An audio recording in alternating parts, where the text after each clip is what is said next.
Hello everyone, welcome back to my channel. এখন নতুন blog নিয়ে তোমাদের চলে এসেছি। হ্যাঁ, তোমরা বুঝতে পারছো তাল দেখাচ্ছি। হ্যাঁ, তালের রেসিপির সময় তাল দেখায়নি কেন, তাল আমি চেঁচে রেখে দিয়েছিলাম। আর একটু চাল গুঁড়ো করে নিলাম, একটু নারকেলও পেস্ট করে নিয়েছি, তার সঙ্গে চিনি আর ময়দা দিয়ে ভালো করে ব্যাটারটা ভালো করে গুলে নেবো। হ্যাঁ, বুঝতেই পেরেছো আমি তালের ফুলুরি তৈরি করতে চাইছি। আর এদিকে আমার দিদি কত ছড়া বলছে, কত গান করছে, ও বুঝতেই পেরে গেছে যে আমি ভিডিও করছি, ওই জন্য এত কিছু। এদিকে আমি কড়াতে তেল বসিয়ে দিয়েছি, একটু ময়দা দিয়ে ময়দা দিলে একটু ব্যাটারটা ভালো হয়।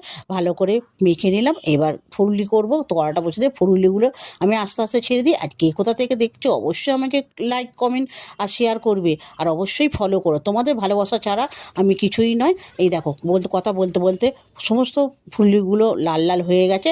আর এই যে 4 দিন 5 দিন বর্ষা হলো, সেই বর্ষাতে এই ফুলুরি খেতে অসাধারণ লাগে। তোমাদের খাওয়াতে পারলাম না, তাই দেখিয়ে দিলাম। আর যে যেখান থেকে দেখছো অবশ্যই আমাকে ভালোবাসা দিও আর সাপোর্ট করো।